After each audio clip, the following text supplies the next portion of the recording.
Welcome to the Cash Flow Project Podcast.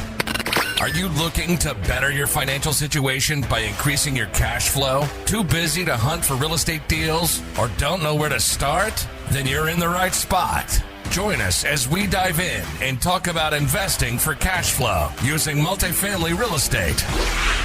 Welcome to another episode of the Cash Flow Project Podcast. Today we have a special guest, Gene Trowbridge. As a founding partner of Trowbridge Law Group, Gene's law practice concentrates on the syndication of commercial and investment real estate through both debt and equity. Between Gene's individual syndication practice and the firm's legal practice, the partners in the firm have written offerings for more than $5 billion worth of money raised. Median offering size is $2.5 million.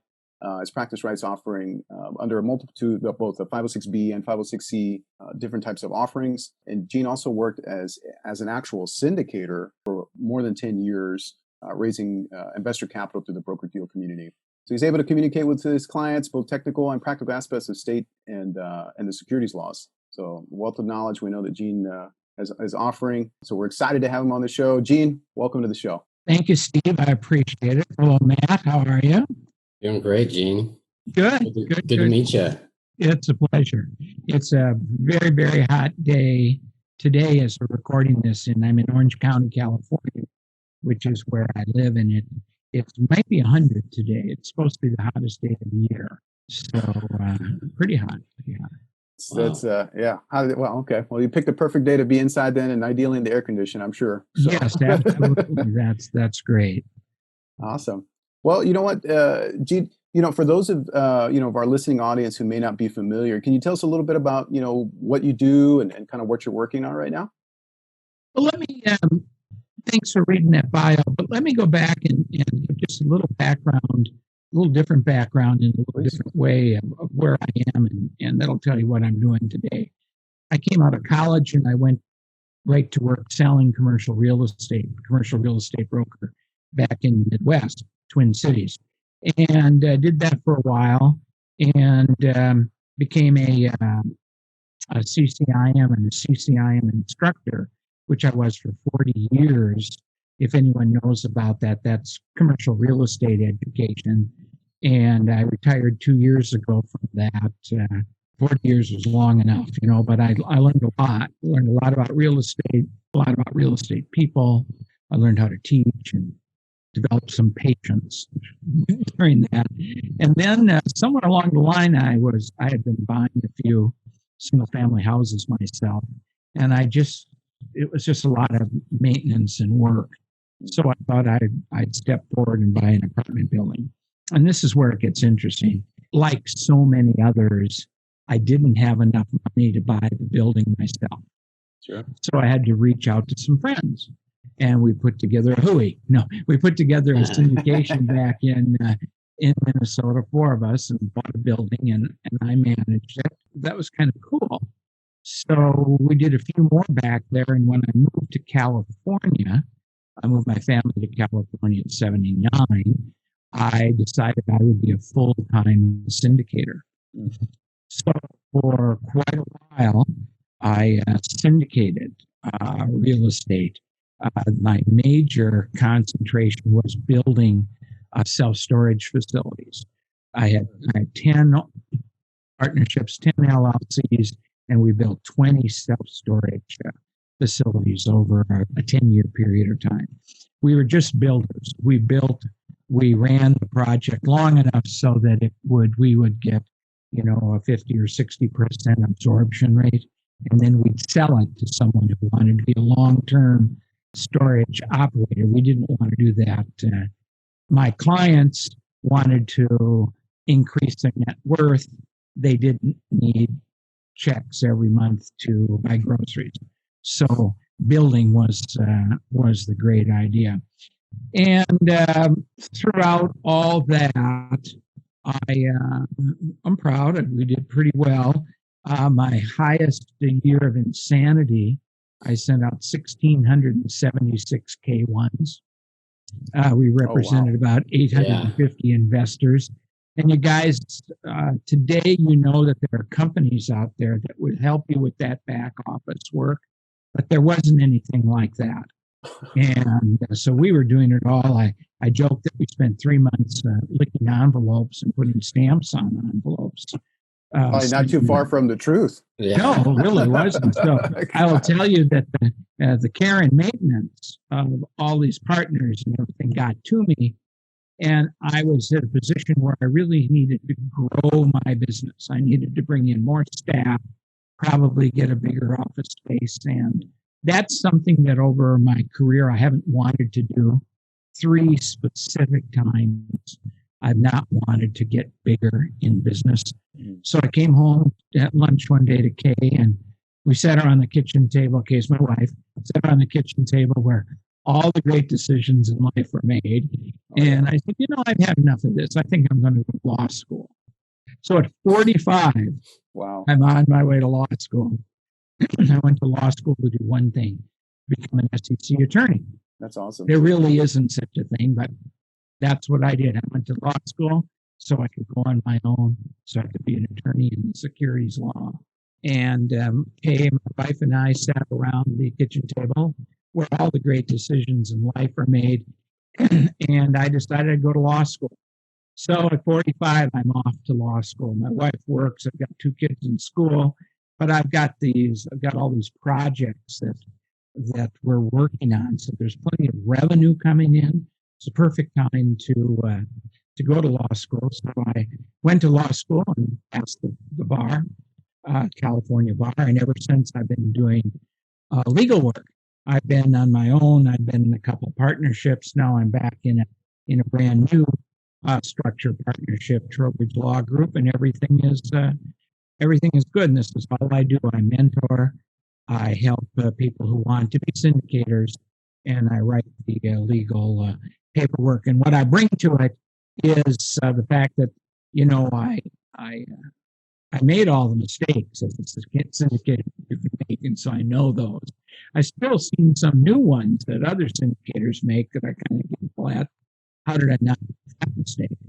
But made a lot of mistakes, and so I have a lot of empathy, a lot of patience, and I think I'm a pretty good mentor when a brand new syndicator comes to me, and I really specialize in helping people get their first deal done.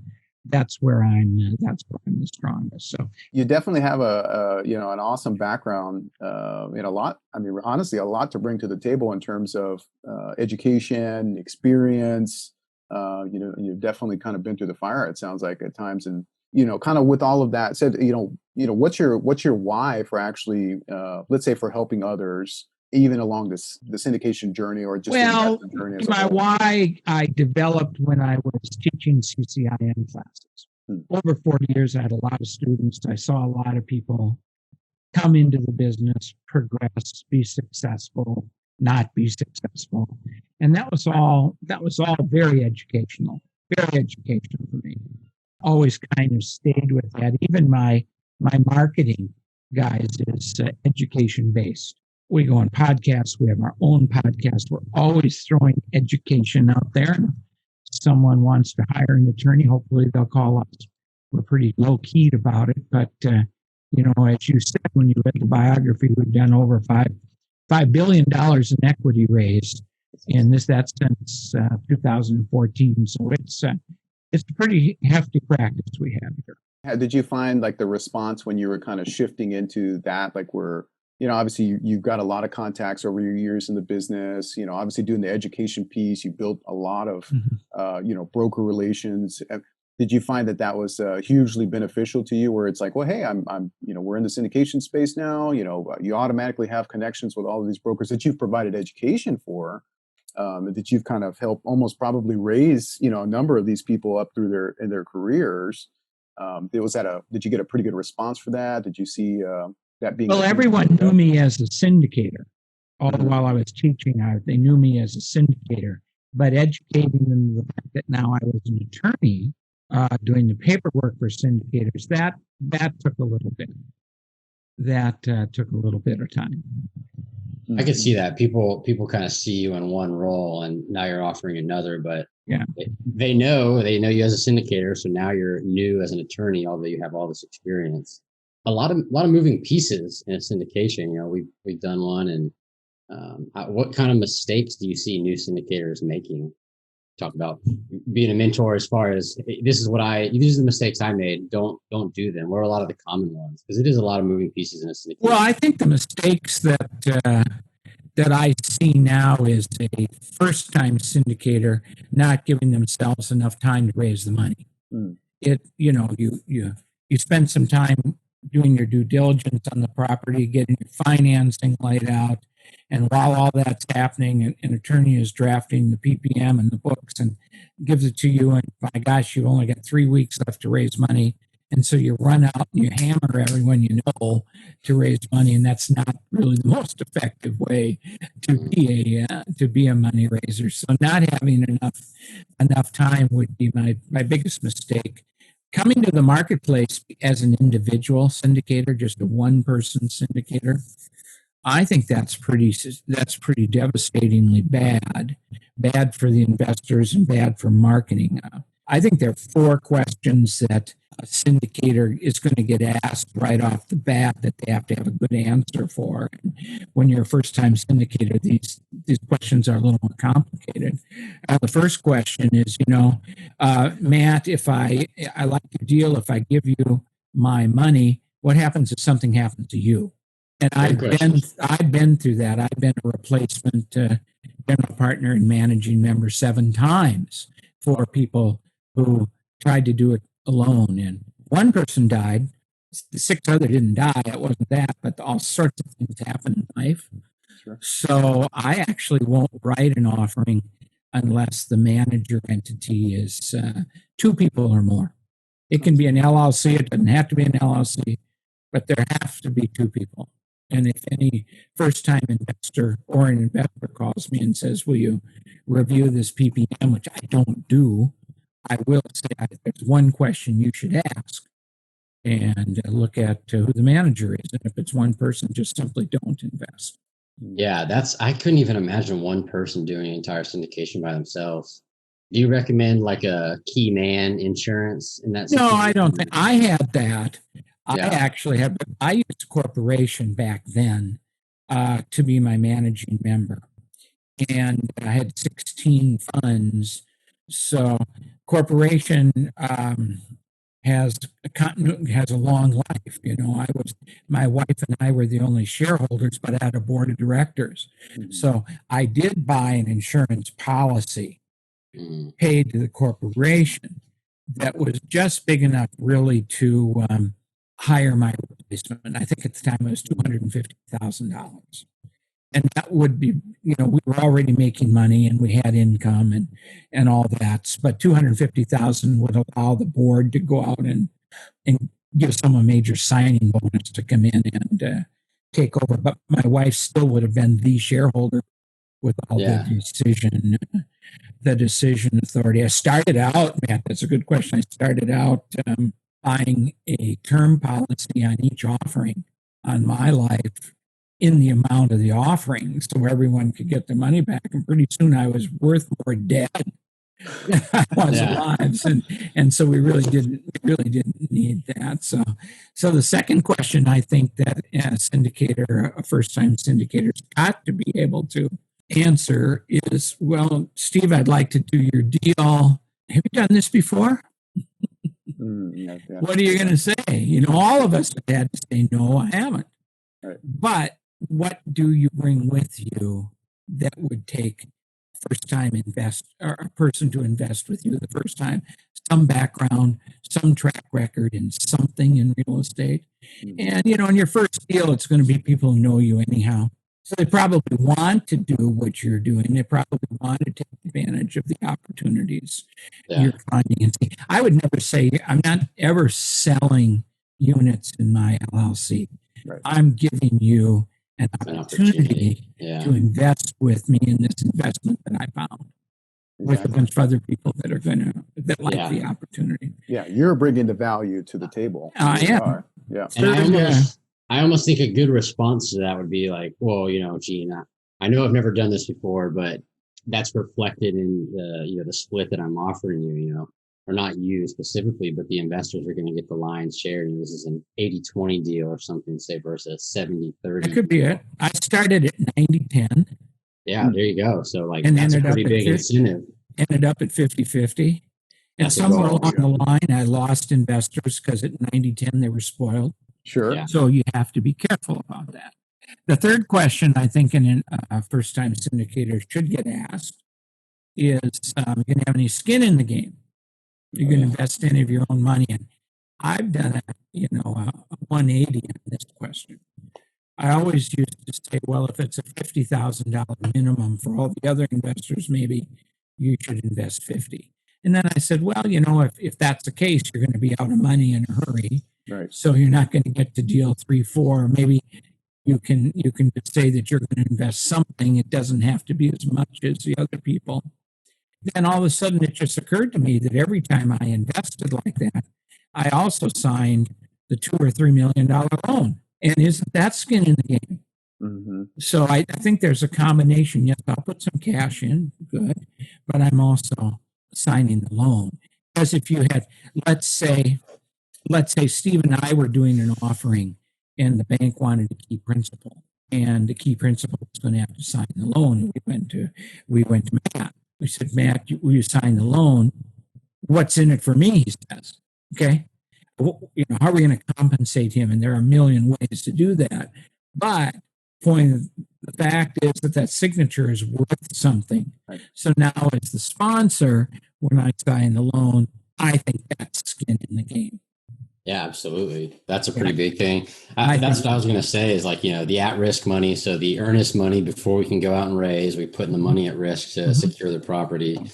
And then but you're going to get all that back. You're going to get Yeah. Absolutely. What is this? A no down and nothing down deal, Matt? Is that what you're doing?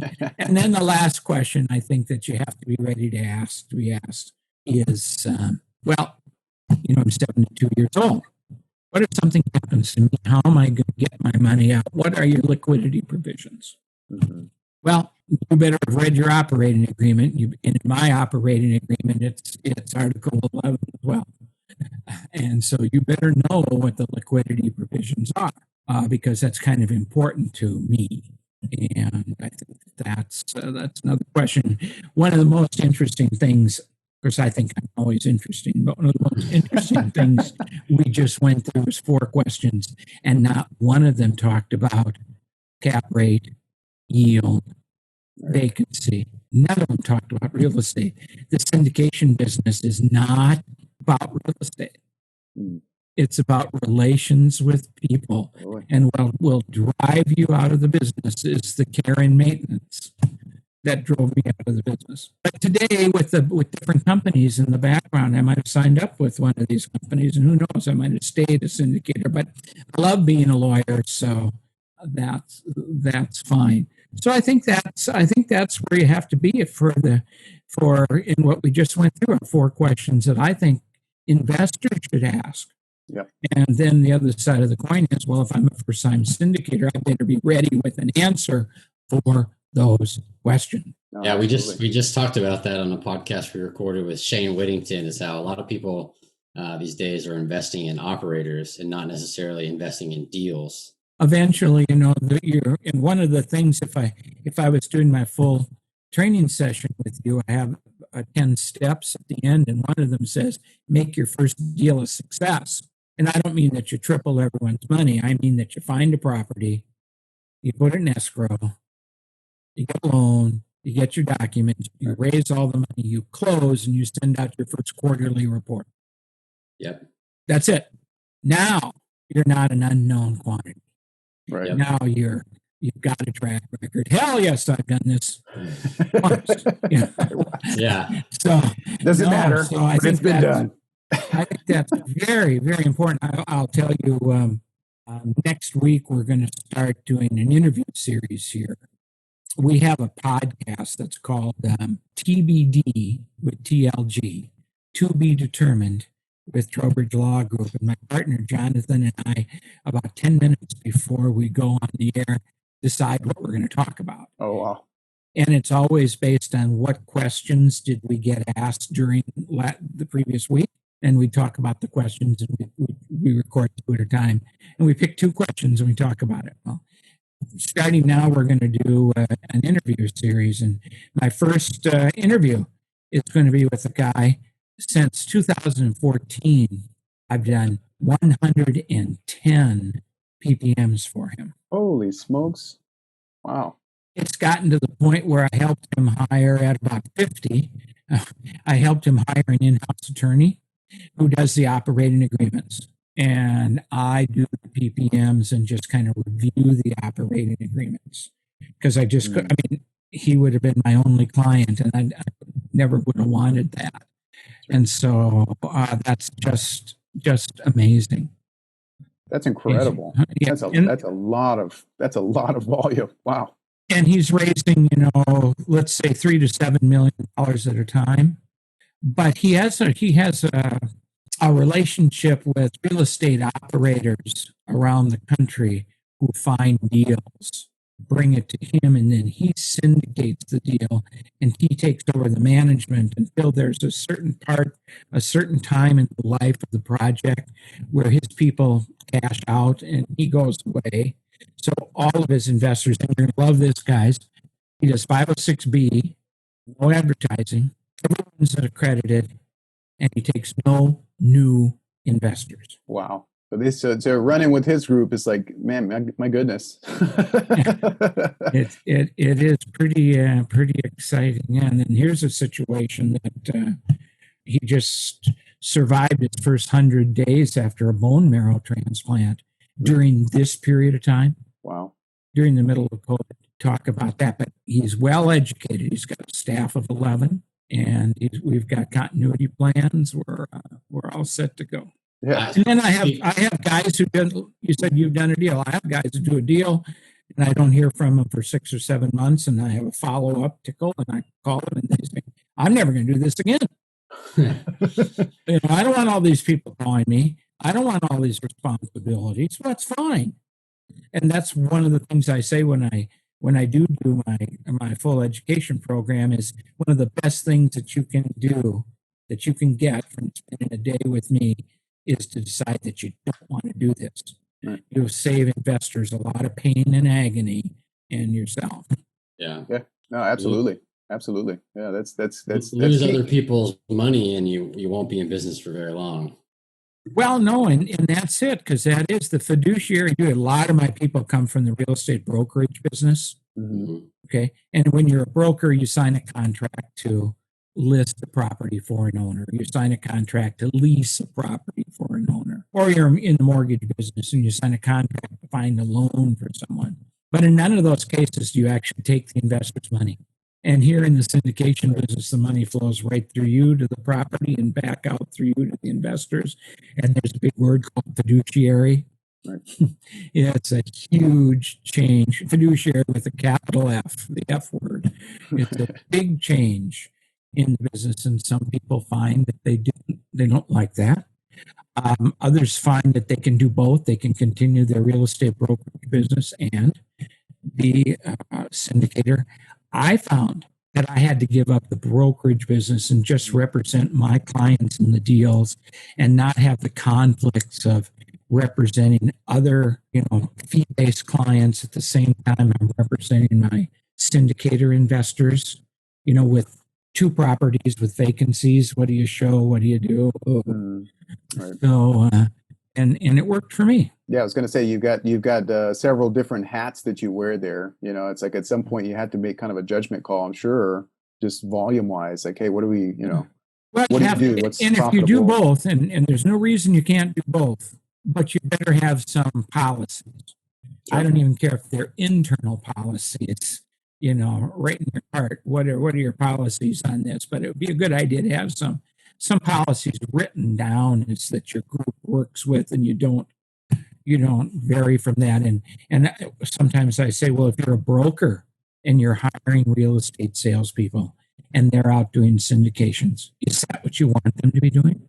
Mm-hmm. What's your policy on that? Because when you're a real estate agent, you give Steve, I'm going to give you my card, and I want you to think about investing with me. Call me at this number.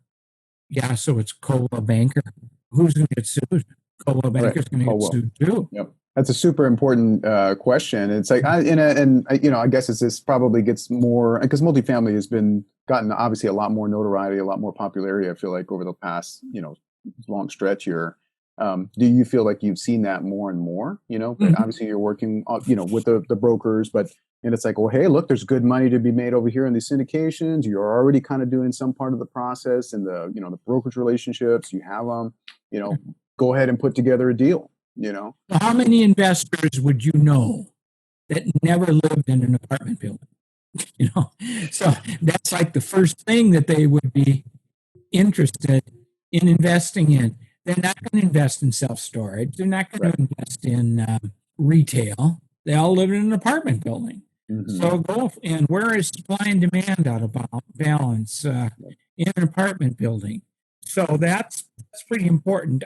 Today, I do see some movement from apartment syndicators to mobile home parks, RVs, and because of my background, self-storage. Yeah, a little bit more resilience, I guess, or that lower price point, and just the lower, let's say, with the self-storage, right? Like you're obviously not dealing with tenants and all that kind of stuff. I mean, yes and no, but you don't have to deal with unit turnover and all that kind of stuff. What attracted me was 800 units and only one toilet. Yeah. And a living manager to take care of it. It was, and with 800 units, you have to have a huge vacancy for your cash flow to be disrupted. So it's interesting. I don't know. I don't hear from any of my storage syndicators that they're having trouble with rent collections during this COVID period. And so far, the apartment industry hasn't had a terrific amount of trouble with rent collection. But, I've got some people who've done some retail deals and some office building deals, and it might be a challenge. Sure. Yeah. I mean, definitely. I mean, I feel like that's probably what's hurting the most right now. Even driving, we talked briefly about that before recording was, you're driving through some of these towns, these not apartment complexes, but these retail strip centers. Mm-hmm. And, I don't know how many of them I've seen with, completely vacant storefronts, sure. Emptied out businesses and just businesses that they're not coming back, they're shuttered, long-term, indefinitely. So. Oh, absolutely. I told you guys I was there right after 9/11, and there was a restaurant in I'm going to butcher her name. It's a Sheridan. It's the Princess Callihan, I think it was called, Chinese restaurant that we'd gone to for years and years and years. It went down at 9/11, never came back. Mm-hmm. And probably there were some T-shirt manufacturing companies who went down through 9/11 and never came back. And I know the stories I was reading is all the people who are working in the hotels, they all give up their apartments and went back home and lived with mom and dad or doubled up. And, it was devastating. One thing that I didn't tell you is we stayed at this hotel, and I came out the first morning. I was actually teaching a CCIM class downtown Queen Avenue, and I needed to take a cab. There's a cab out there, and I got in, and there was a lady sitting in the front seat who was the wife of the cab driver. And he said, "Do you mind if I drop my wife at work? We're only driving one car." I said, "Fine." And the guy treated me like he was my limo driver for the whole week. He was there every morning. He was there downtown every day when I got off, and sometimes I was the only fare he had all day. I mean, I was treated pretty well, but I felt, I felt a little sheepish. Well, during this time of, we kind of, briefly talked about too, like being able to kind of telecommute or, where more, let's say, businesses being able to do just like this, virtually. Obviously, more and more business is going to shift this way long term, I think, now that, different businesses are seeing that this is viable. But what that will eventually mean is that, hey, people don't necessarily need to be kind of in these dense city centers. Have you noticed, let's say on the transaction side or the syndication side, have you seen like maybe more deals in out of the city centers or? No, I don't do enough office deals to really make a determination. However, I have made an observation of my own. Mm-hmm. If in an office you had 20 people, and you send 10 of them at home to work at home, you still need the same office space because the other 10 are now 6 feet apart. Yeah. You know? Yeah. So I don't know. I've always been kind of a lone wolf in my office space. And my firm now, Trowbridge Law Group, Jonathan, my partner, is in the San Francisco Bay Area. Our meeting planner is in Nashville. Our social media person is in downtown LA. And the two other people who came with me from the old firm are still in Temecula and down in the San Diego area. So we're virtual. And we built, when we said Trowbridge Law Group was going to form, we just said it's going to be virtual. We don't need to, we have every, this is way off the topic, but the first Tuesday of every month, we have mandatory margarita night, a Zoom margarita meeting where we're enjoying margaritas on Taco Tuesday. And Jonathan, my partner who's up in San Francisco, comes down once a month, and he's coming down. He's here this weekend, and so we're all going to get together, except for the lady from Nashville. We're all going to get together on Monday, at least once a month. That is the problem with this. It's great to see you guys, and we do a lot of Zoom meetings and everything, but every once in a while you got to pound the flesh. You got to press the flesh. You've got to give each other one a hug, and you got to congratulate people in person for being part of the team. This won't, I don't think long distance this is a real good long-term solution, but we're going to make it.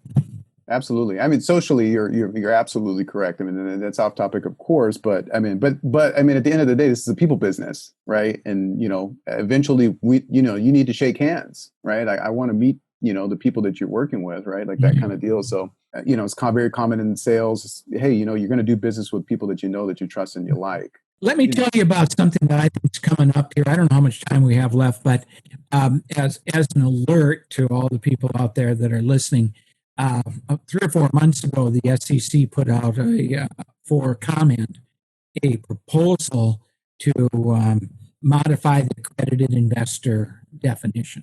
And we all know what accredited investor is: $1 million net worth without your house, and 200,000 or 300,000, whether you're individual or married, filing jointly in income, either or. They want to expand that. They want to say that there are certain people who are in professions like stockbrokers, securities brokers. Why aren't they accredited just because of their smarts, just because of their education? What about registered investment advisors? There are some other things that they think they would. What about couples who are together but aren't married? Can't we look at the couple, the domestic partnership, as a unit? Well, maybe we can. What about, I know in my age group, all sorts of men and women who are together, but because of previous family ties and marriages and everything, they don't get married again. Right. Why isn't that household considered accredited based on their combined net worth? There's a lot of things that are going on. I think they're finally deciding that there's some things other than this hard line $1 million and $200,000, which was the rule that was applied in 1979. Right. And if you applied, just inflation, you'd be at a $2.5 million net worth and $750,000 income. Well, they didn't want to do that. They want to let smart people who can understand the documents and make their own decisions invest for themselves.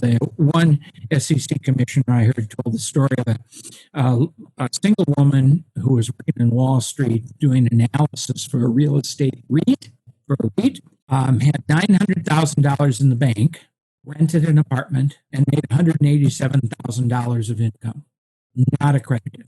How do we get that person to be able to invest in her own company's deals? Absolutely. Yeah. So I would be looking at that between now and the end of the year. Wow. And so that might be, we haven't talked about 506B or C, but 506C, where you can advertise if they, right now, I think they're about 13 or 14% of the households in the United States are considered accredited. They're saying this could raise it to about 20%. Well, that's 70, 80,000 households. Advertising might be even better. I don't know. Or in your 506B, where you can take an unlimited number of accredited investors and still the 35 sophisticated. That's cool. That's interesting. So I have a background in insurance. So it sounds like what you're saying is if I go get my Series 63 securities license, I could become accredited that way overnight. I didn't see that in the rules. I didn't see that okay. in the rules. Okay. It wasn't one of the ones that, but that doesn't mean there won't be a million comments letters submitted by the insurance industry that says, what about us? Yeah. Well, I was just thinking, you said financial advisors, investment advisors. I know the Series 63 is specifically for securities. Yeah, it could be. Something well, to look out for. it sets a precedent, is what it is, right? I mean, you don't need to be accredited anyhow. You're a sponsor of your own deal, so it doesn't make any difference. Loophole. I'm just thinking all my friends that I have from work. Mm-hmm. So what else can I throw out? It's been a great conversation. No, you've shared a ton of valuable information with us so far. We really appreciate it. This is actually really good. We will just to be able to provide a little bit more value. I've got a question in terms of let's say brokerage relationships. Obviously we do a lot that's at a distance. We don't invest here in our own home market. Do you have any tips, let's say, for syndicators in terms of working with brokers if they aren't local? So you invest in the mainland, do you? Correct. Yeah. You invest in Texas, Michigan, different markets in the mainland. Mm-hmm. I really don't, because I don't get involved in that. I bet some of your speakers know of that because that's how they find the deals. The guy who's done 110 deals, he doesn't find any deals himself. Okay, so he builds relationships and shows that he can close, and then people call him. That's as much as I know about it.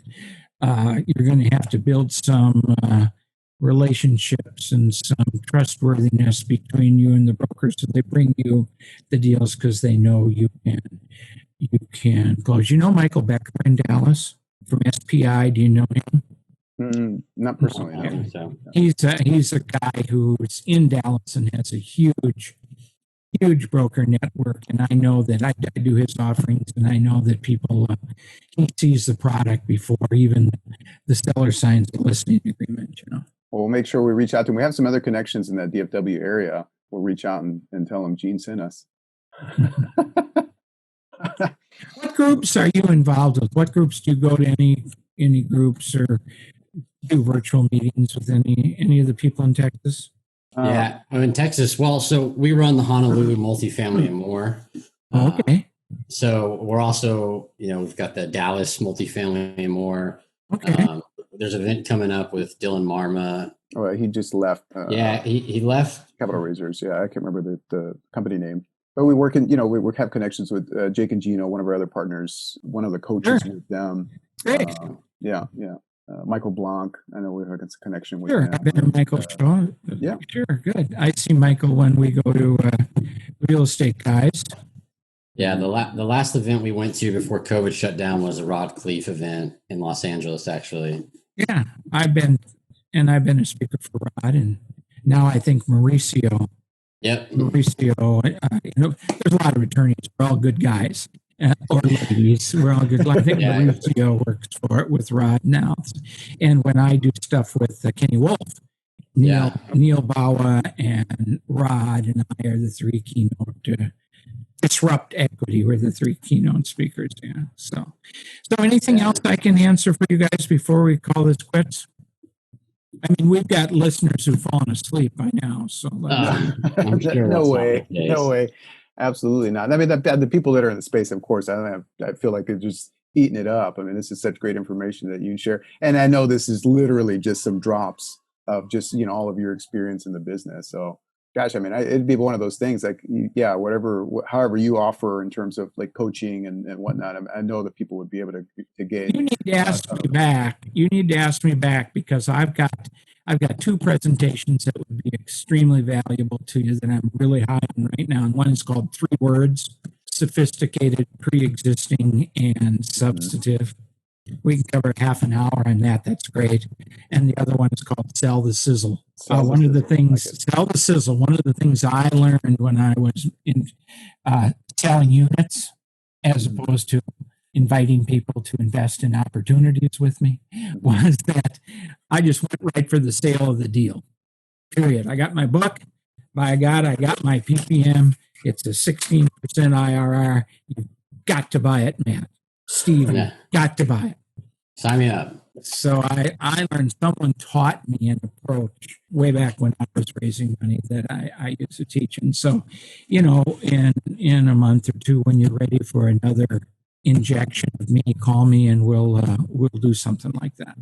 Yeah, no, I would absolutely love to have you back on. And, I feel like we could have you on multiple times and we'd get something completely new and different. I barf all over you. That's what I say.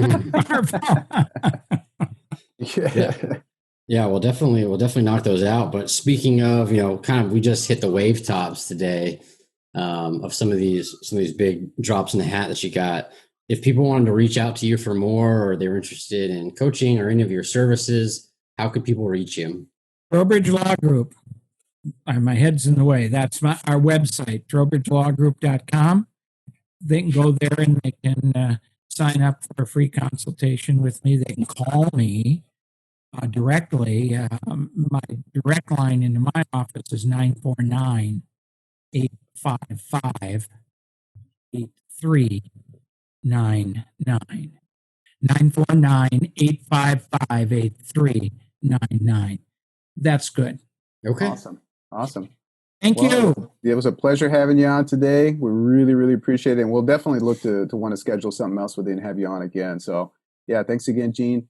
Really appreciate it. And we'll talk to you soon. Go out and enjoy the rest of it. Well, go get your nap, right? I know you. Time for a nap. Time for a nap. We're doing 10 miles. My daughter and I are training for the virtual marathon, and we're doing 10 miles tomorrow morning, our last long training run, because we're going to take a couple weeks off from long runs. Oh, yeah. So there won't be any margaritas tonight.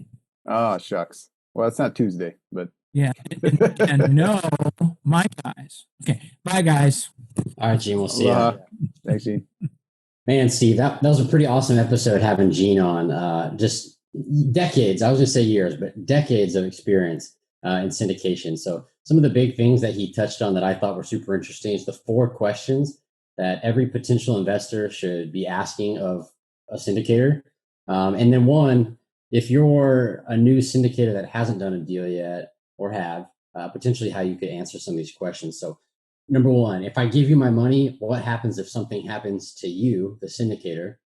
Number 2, have you done this before? And if that answer is no, what value do you bring that should make me feel comfortable investing with you? Number 3, are you going to have skin in the game?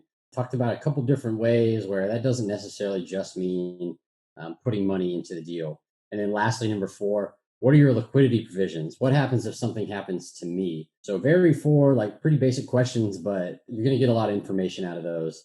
And then 2, syndication business is not about real estate, which, it makes a lot of sense. But when he said that, I was kind of like, syndication business is not about real estate, but it's about relationships. And that's so true. We talk about it all the time. Everything we do is about relationships.